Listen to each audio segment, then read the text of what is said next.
Hello， 大家好，欢迎回到我们的频道，我是 Eric， 我是小红。好，又到了每周跟大家分享我们在以色列这一周生活的时候啦。这礼拜就是有赎罪日，就我们都还在犹太人他们来讲，这叫做 High Holidays，就是从新年赎罪日，然后一直到住棚节，长达3个礼拜的时间哦。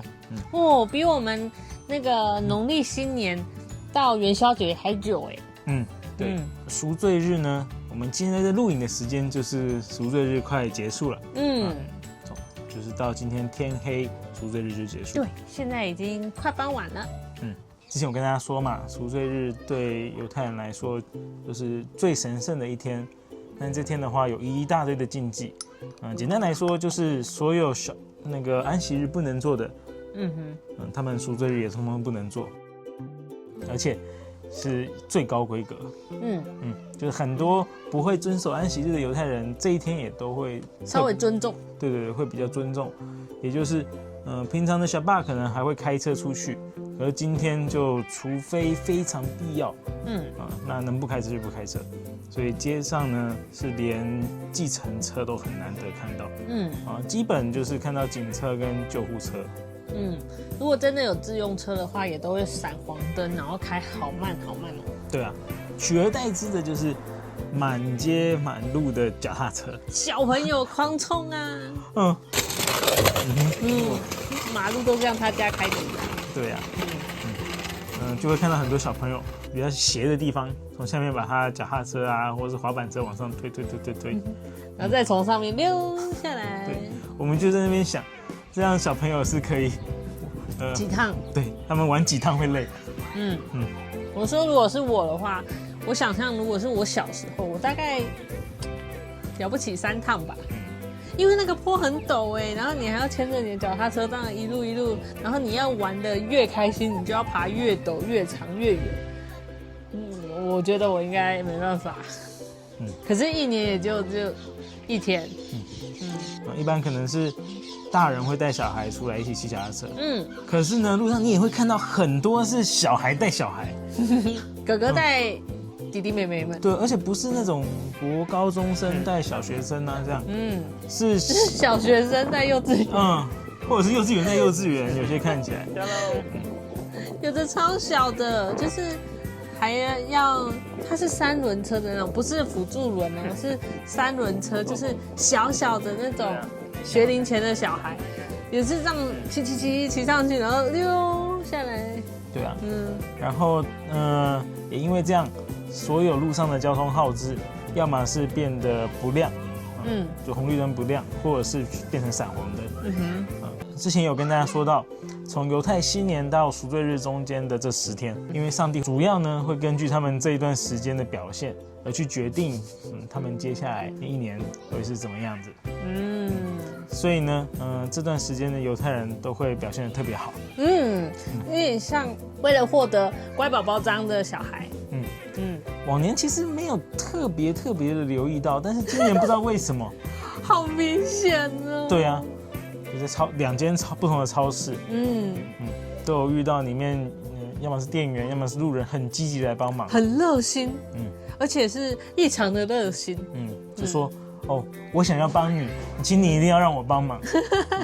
好怪，不过不用担心，因为等一下太阳下山以后，那个计算时间结束，就恢复正常。对，他继续不理你。除了赎罪日之外，这礼拜还去参加了一件很有趣的事情。去了一个朋友的婚礼，但这个朋友也是犹太人，等于去了一个很正宗的犹太婚礼。说来很好笑，当初我们的婚礼找的婚礼主持人，他也有主持过犹太人婚礼的经验嘛。对，所以当他知道我是在以色列念书回去要办婚礼的时候，他还有问我们有没有要做一个犹太婚礼才有的仪式。什么呢？就是踩玻璃。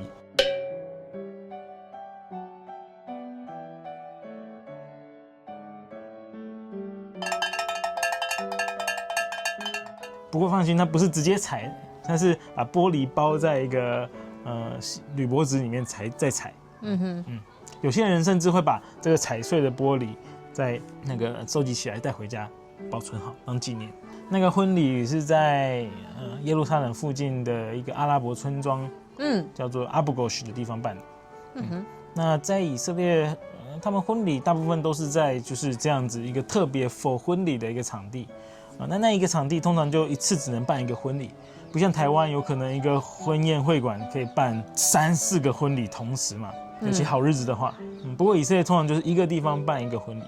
至少我到目前看到我朋友都是这个样子。为什么会只能这样呢？因为他们需要的场地其实蛮大的，它的场地可以分成几个部分，一个是它主要进行宗教仪式的地方，证婚仪式，然后还有一个负责吃饭的地方，但是呢，到的时候也不是就直接开始仪式或吃饭，还有宾客会陆陆续续到嘛，所以会有一个给大家 talk 的地方，那 talk 的时候也要吃东西嘛，那就还有一个发小点的地方，所以大概可以分成4个区块，所以呢，明明可以办4场婚礼的场地，就变成只能办1场婚礼。然后再来用餐区玩，旁边还需要一个跳舞的地方。对，刚刚忘记了。而且那个场地也是要够大一点，因为很多人大家都要进去那个舞池里面跳舞。Yep. So.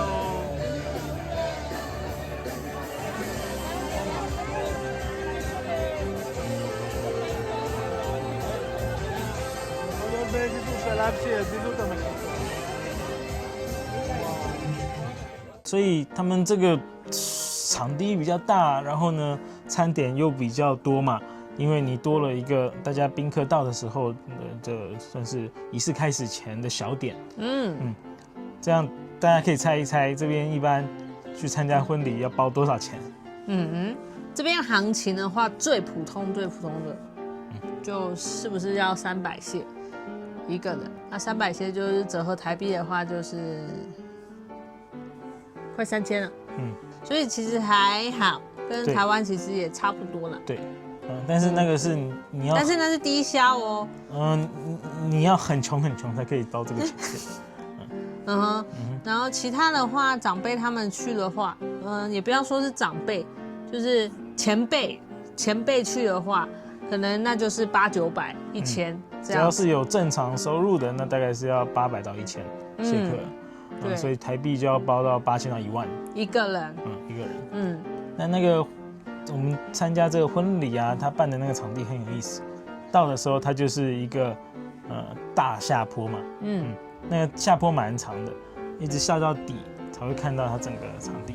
但是呢，它是大下坡嘛，离开的时候不就变成大上坡？那时候想到其实是觉得有点担心，要走一段，而且停车场也有点远。对，不过还好，它有提供shuttle bus 的服务。对，用高尔夫球车来载大家。但是它的那个下坡到底啊，那个高尔夫球车没有回转的空间，就变得说它是驾驶还是面朝下面，直上直下，对，它只能用倒车的方式往上。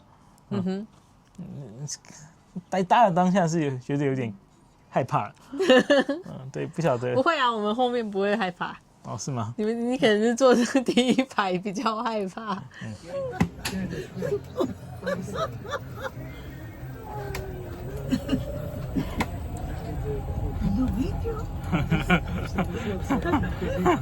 Oh, it's not easy.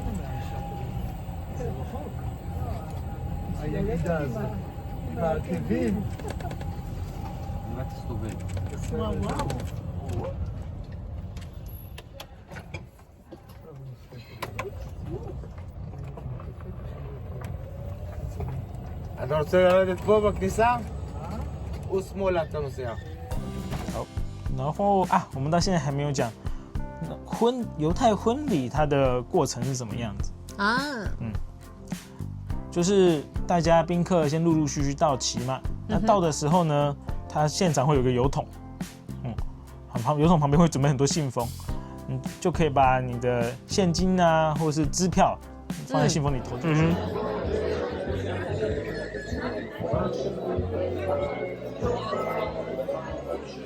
给你信封可以装钱。嗯，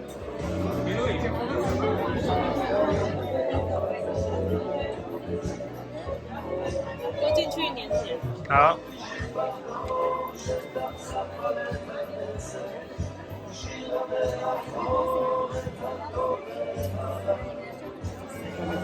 啊，没事。哪里啊？这里吗？应该是吧？是吗？刚刚大家都是往这里投。对啊。之后呢，就可以去吧台找饮料喝，也可以去它有小点的地方找东西吃。嗯，多数人都到了之后，它的公餐区就会突然关闭，关闭的很突然哦，很突然，而且它是广播说，现在请大家开始移动到那个证婚场地。对对对，然后他们就把食物收起来。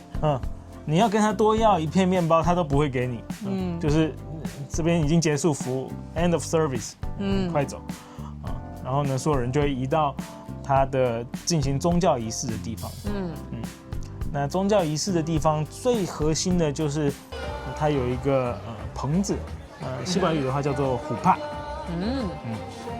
那个虎帕呢是个白色的大棚子。两边的家人就都会站在里面，旁边就有 Rabbi 来进行整个仪式。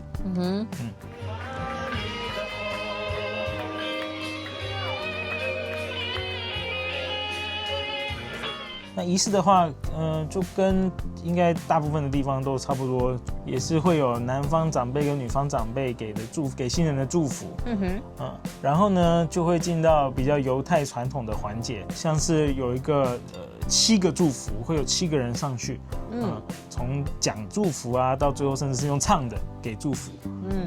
然后呢，也会有一个签结婚协议的。这个流程，但这个结婚协议不是以色列政府的协议或者是什么现代的协议，而是用古早的语言写的，甚至也不是希伯来语，看他们是哪边的犹太人就会用特定的古语言写的一种协议。就是像我有其他犹太朋友在现场，他不是那一个背景的犹太人，他其实就听不太懂他们在念什么。但是里面就是说用古老的语言写的一些关于你结婚之后的权利义务上的问题，那就是要签名。最后的高潮就是那个踩玻璃，它前面会酝酿很长一段，然后到最后呢，那个新郎啪把它踩下去，然后大家欢呼，那仪式到这边就结束。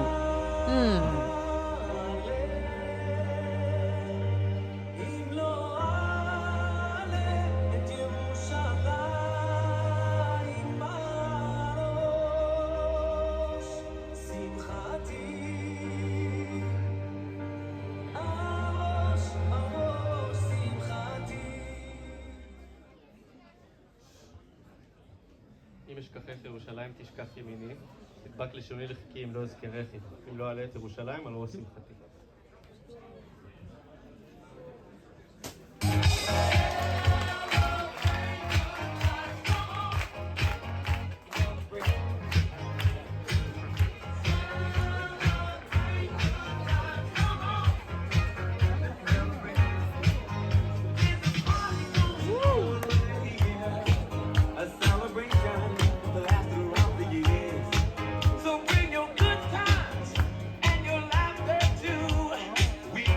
一个就是也是要所有的家人都要喝同一杯酒，那跟安息日的时候一开始大家 share 同一杯酒其实是类似的。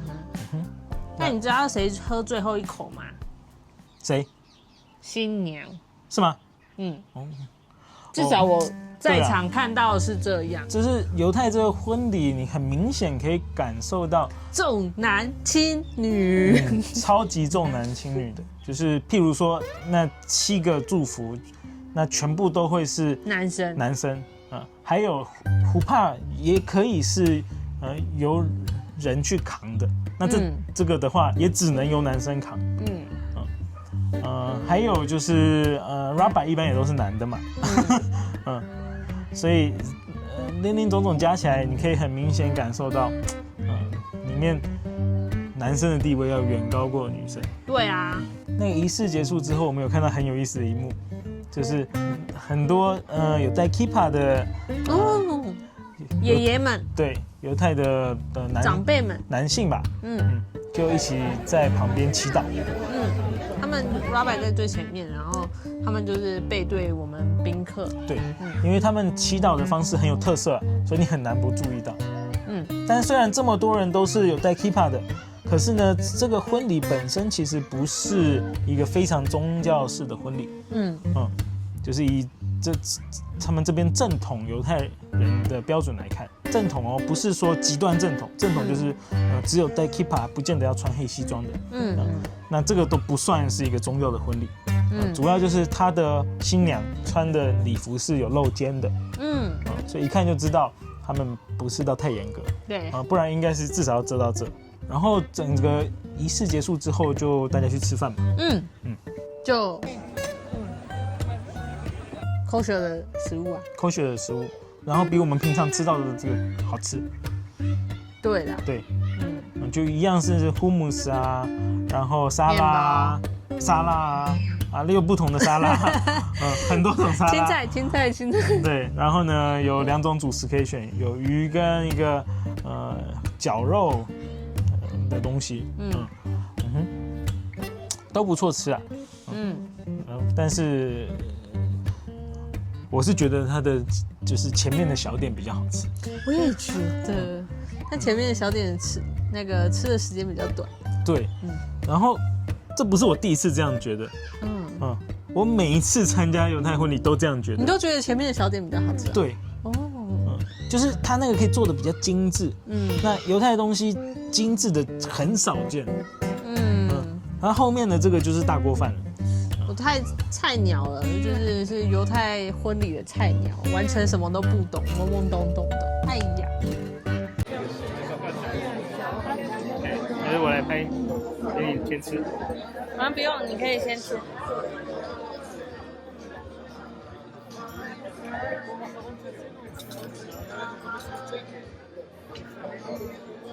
Tayin？然后吃饭吃到后段，就突然看到新郎跟新娘又进场。然后呢他们就蹦蹦蹦蹦蹦，很快的进来，然后呢就进到一个跳舞的场地。那个跳舞的场地呢，新郎跟新娘到那个场地就突然分开。到两边开始跳，中间是有屏风隔开的。跟之前成年礼那个隔开的屏风不能说很像，根本就是一模一样。反正就是要阻隔开来这样。对，那一瞬间其实我是有点纳闷的，因为这婚礼不是 religious 的为什么他们还要这样分开跳？很怪。结果呢，跳着，屏风拿走了，结果就大家一起跳。那以上这些就是犹太婚礼大致上的流程，在这边跟大家分享。然后这礼拜应该就没什么其他事情了。对啊，下礼拜就要准备过祝棚节，还有中秋节。对，还有中秋节。这边月亮也会圆哦。好，那谢谢你们收看。我们这礼拜就跟大家分享到这边。希望你们喜欢，我们下礼拜再见喽。好，拜拜。拜拜。